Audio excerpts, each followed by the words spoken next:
Star news चॅनलमध्ये आपले सहर्ष स्वागत आहे। महाराष्ट्राच्या प्रगतीसाठी सर्वांनी एकजुटीने काम करूया, आमदार महेश शिंदे। महाराष्ट्राचे शिल्पकार यशवंतराव चव्हाण यांच्या सारख्या दूरदृष्टी असलेल्या नेतृत्वाने राज्याचा भक्कम पाया रचला। त्यांच्या विचारांचा वारसा पुढे नेत महाराष्ट्राला देशात क्रमांक 1चे राज्य बनवण्यासाठी आपण सर्वजण प्रयत्नशील आहोत, असे प्रतिपादन आमदार महेश शिंदे यांनी केले। महाराष्ट्र राज्याच्या 67व्या स्थापना दिनानिमित्त कोरेगाव येथील मध्यवर्ती प्रशासकीय इमारतीच्या प्रांगणात आमदार शिंदे यांच्या हस्ते ध्वजारोहण करण्यात आले। यावेळी ते उपस्थितांशी संवाद साधत होते। कार्यक्रमाला प्रांताधिकारी प्रमोद कुदळे, उपविभागीय पोलीस अधिकारी राजश्री तेरणी, तहसीलदार डॉक्टर संगमेश कोडे, पोलीस निरीक्षक अरुण देवकर, मुख्याधिकारी प्रताप कोळी, सहाय्यक गट विकास अधिकारी लालासाहेब गावडे यांच्यासह विविध विभागांचे अधिकारी, कर्मचारी व नागरिक उपस्थित होते। कार्यक्रमाच्या प्रारंभी वीरमाता स्वातंत्र्य सैनिकांच्या धर्मपत्नी, वीर सैनिकांच्या विधवा तसेच 1971च्या युद्धातील माजी सैनिकांचा आमदार महेश शिंदे यांच्या हस्ते सत्कार करून गौरव करण्यात आला। आमदार शिंदे पुढे म्हणाले की सातारा जिल्ह्याच्या मातीत अनेक रत्न जन्माला आली असून त्यांनी देशपातळीवर आपले स्थान निर्माण केले आहे। खटावच्या मातीतले ज्येष्ठ नेते स्वर्गीय लक्ष्मणराव इनामदार यांनी सहकार भारतीच्या माध्यमातून सहकार चळवळीला बळकटी दिली। त्यांच्या कार्यामुळे आज देशातील सहकार व्यवस्था अधिक मजबूत झाली आहे। कोरेगाव तालुक्याच्या सर्वांगीण विकासासाठी प्रत्येकाने सक्रिय सहभाग घेणे गरजेचे असून शासनाच्या विविध योजनांचा लाभ शेवटच्या घटकांपर्यंत पोहोचवण्यासाठी सर्वांनी पुढाकार घ्यावा, असे आवाहनही त्यांनी केले।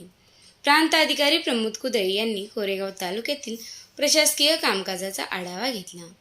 तहसीलदार डॉक्टर संगमेश कोडे यांनी डिजिटल जनगणनेसह शासकीय योजनांची माहिती दिली। निवासी नायब तहसीलदार सुनीता धिमते यांनी आभार मानले।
गार्ड राष्ट्रीय ध्वज को सलामी देंगे। राष्ट्रीय सल्यूट, सलामी शस्त्र। गार्ड बाजू शस्त्र। मन अधिनायक जय हे भारत भाग्य विधाता, पंजाब सिंध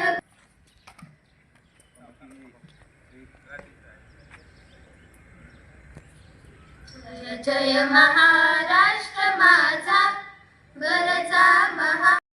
भारत माता की, भारत माता की।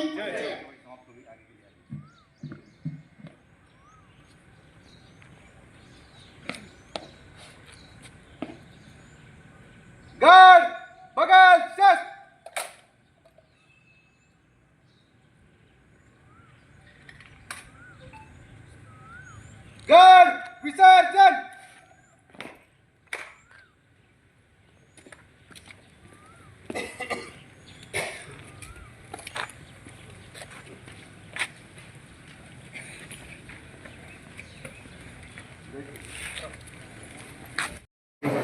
दादा खाली बसा, दादा खाली. तब्येत चांगली आहे एकदम. हो, छान वाटतं एकदम.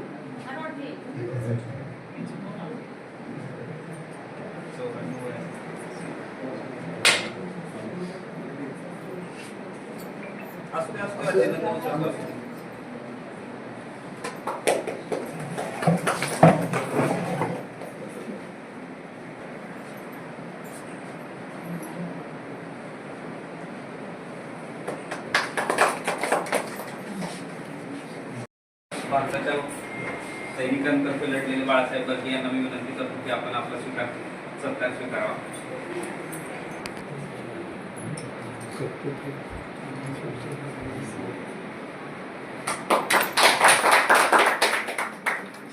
महाराष्ट्र दिनाच्या सर्वांना शुभेच्छा. आज या कार्यक्रमासाठी उपस्थित असणारे कोरेगाव मतदारसंघाचे माननीय आमदार महोदय महेशजी शिंदे साहेब, त्याचबरोबर इतर लोकप्रतिनिधी, नगराध्यक्ष मॅडम, जिल्हा परिषद सदस्य, तसेच सर्व कोरेगाव ग्रामस्थ किंवा कोरेगाव तालुक्यातील सर्व ग्रामस्थ, 1 मे साजरा करणे म्हणजेच 1 मे 1960 रोजी आपला महाराष्ट्र राज्य वेगळं झालं. भारत स्वतंत्र झाल्यानंतर भाषावर प्रांतरचना करण्यासाठी विशेष मागणी जनतेतून होत होत्या.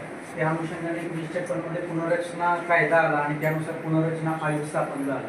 तर त्यामध्ये आपल्या महाराष्ट्रासाठी मुंबई ही आपल्या महाराष्ट्र राज्यात त्यावेळेस सामील केलेली नव्हती. त्या अनुषंगाने आपल्या इथे 1956 पासून बरेच संयुक्त महाराष्ट्र नावाने चळवळ सुरू झाली आणि त्यामध्ये बऱ्याच नागरिकांनी किंवा कामगारांनी हुतात्म्य स्वीकारलं.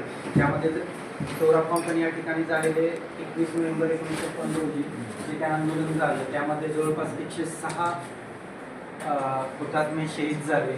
त्यांच्या या बलिदानामुळं त्याचं 1 मे 1960 रोजी केंद्र शासनाला आपल्या महाराष्ट्रामध्ये मुंबई सामील करून महाराष्ट्र राज्य निर्मिती करावी लागली आणि आपला महाराष्ट्र दिन निर्मिती दिन म्हणून आपण 1 मे हा दिन साजरा करत असतो. त्याचबरोबर आज हा जागतिक कामगार दिन आहे. कामगार दिनाच्या पण आपल्या सर्वांना शुभेच्छा. की अमेरिकेमध्ये त्यावेळेस म्हणजे औद्योगिक क्रांती पूर्ण पश्चिम युरोपमध्ये किंवा अमेरिका यासारख्या देशामध्ये त्यावेळेस झालेली होती आणि त्या औद्योगिक क्रांती झाल्यामुळं त्याचबरोबर उदयास आलेला हा कामगार वर्ग होता आणि कामगारांच्या हक्कासाठी आणि त्याचबरोबर वेतनासाठी आणि कामाचे तास ठरवण्यासाठीचं हे आंदोलन त्यावेळेस शिकागो या शहरामध्ये झालेलं होतं. त्या अनुषंगाने पूर्ण जगामध्ये हा 1 मे हा दिन आपण कामगार दिन म्हणून साजरा करत असतो. आज तिसरा महत्त्वाचा दिवस म्हणजे आजच आलेला म्हणजे बुद्ध पौर्णिमा आहे. आज गौतम बुद्धांची जयंती किंवा जन्मदिवस म्हणून हा दिवस आपल्या भारतामध्ये साजरा केला जातो. त्याच अनुषंगाने आज सर्वांना बुद्ध पौर्णिमेच्या सर्वांना शुभेच्छा देतो. मी सगळ्या ठिकाणी आलेल्या प्रशासकीय प्रमुख आणि प्रमुख लोकप्रतिनिधी, त्याचबरोबर स्वातंत्र्य सैनिक आलेले आहेत, आमचे माजी सैनिक या ठिकाणी आलेले आहेत. मी संपूर्ण जनतेला या ठिकाणी 1 मेच्या म्हणजे महाराष्ट्र दिनाच्या शुभेच्छा देतो. आज आपण संयुक्त महाराष्ट्र चळवळीचं यश हे 1 मेला आपल्याला मिळालं. आपल्याकडे हुतात्मे झाले. संयुक्त महाराष्ट्राची चळवळ एवढी सोपी नव्हती. मुंबई महाराष्ट्रापासून बाजूला करण्याचा डाव होता. तो डाव महाराष्ट्रातल्या काही हुतात्म्यांनी हाणून पाडला आणि महाराष्ट्राला मुंबई जोडली गेली. ही संयुक्त महाराष्ट्राची चळवळ 1 मेला झाली म्हणून त्याला महाराष्ट्र दिन म्हणतात. आपल्याला अभिमान पाहिजे की आपल्यातलाच एक हुतात्मा आमच्या गारवणीच्या वर कुठले गाव आहे, आपल्या मतदारसंघातील हुतात्माचं नाव आहे सावंत, त्यांचं ही बलिदान हे आजही आपण स्मरणात ठेवलं पाहिजे आणि आपला महाराष्ट्र प्रगती फास्ट होतो. तुम्ही पाहताय महाराष्ट्रानं दिल्लीवरती राज्य केलं. दिल्लीला दिशा द्यायची ताकद महाराष्ट्रात आहे आणि राजकीय दिशाही देऊ शकतोय आणि प्रशासकीय लेवललाही आपण दिशा देऊ शकतो. आज महाराष्ट्राने ती सरकार चळवळ म्हणजे यशवंतराव चव्हाण साहेबांच्या नेतृत्वाखाली केली. ही चळवळ संपूर्ण देशानं स्वीकारली. त्याचबरोबर आपल्याच मतदारसंघाचे स्वर्गीय लक्ष्मणराव इनामदार त्यांनी सहकार भारतीची स्थापना केली आणि संपूर्ण देशामध्ये सहकार शुद्ध असणं किती महत्त्वाचं आणि एक प्रचंड मोठी सहकार चळवळ ह्या देशाला दिली. त्याच्यातून अमूल दूध संघासाठी दूध संघ आणि फार मोठ्या सगळ्याच बँका त्या ठिकाणी घडल्या. म्हणून जगामध्ये जर लोकशाही प्रगल्भ लोकशाहीमध्ये सहकार कुठे जिवंत आहे तर तो या देशात जिवंत आहे आणि तो यशस्वीरित्या जिवंत आहे. हे फार मोठं यश आपल्याला या ठिकाणी मिळालं. ते महाराष्ट्राला खूप मोठे नेते दिले, अभिनेते दिले, सगळे दिले. ते महाराष्ट्र राज्याचं महत्त्व या देशामधलं अधोरेखित करण्यासाठी आहे. आणि मराठी आपली भाषा जी भाषा सर्वश्रेष्ठ भाषा म्हणून या ठिकाणी मानली जाते आणि सगळ्या भाषेमध्ये सहज आपली मराठी भाषा आज आपण सगळे मराठी असल्याचा आपल्याला अभिमान असला पाहिजे. आज बुद्ध पौर्णिमा पण भगवान बुद्धांनी जगाला सांगितलेला संदेश दिला. याही निमित्ताने आपण सर्वांना बुद्ध पौर्णिमेच्या शुभेच्छा देतो. त्याचबरोबर आज कामगार दिन. आज प्रांत साहेबांनी सांगितल्या पद्धतीनं आज कामगारांच्या हक्काला न्याय मागण्याला त्या ठिकाणी यश आलं. असं तिहेरी संदर्भ आजचा दिवस आहे. पुनश्च एकदा कोरेगाव मतदारसंघातल्या माझ्या तमाम जनतेला या ठिकाणी एकमेकांच्या त्यांच्या लहानपणी किंवा शाळेच्या वयामध्ये शिक्षण घेऊ शकले नाहीत त्या लोकांना लिहायला आणि वाचायला शिकवण्याचं हे अभियान होतं. तर आपल्या तालुक्यानं सर यामध्ये जवळपास 200% टार्गेट अचीव केलेलं आहे. 1600चं आपल्याला उद्दिष्ट 1800चं दिलं होतं. आपण जवळपास 3600 लोकांना आपण ट्रेनिंग दिलं आणि त्यांची परीक्षा घेतली सर आणि जवळपास सगळे पास झाले सर. त्यामध्ये त्यापैकी दोघांना आपण आज प्रमाणपत्र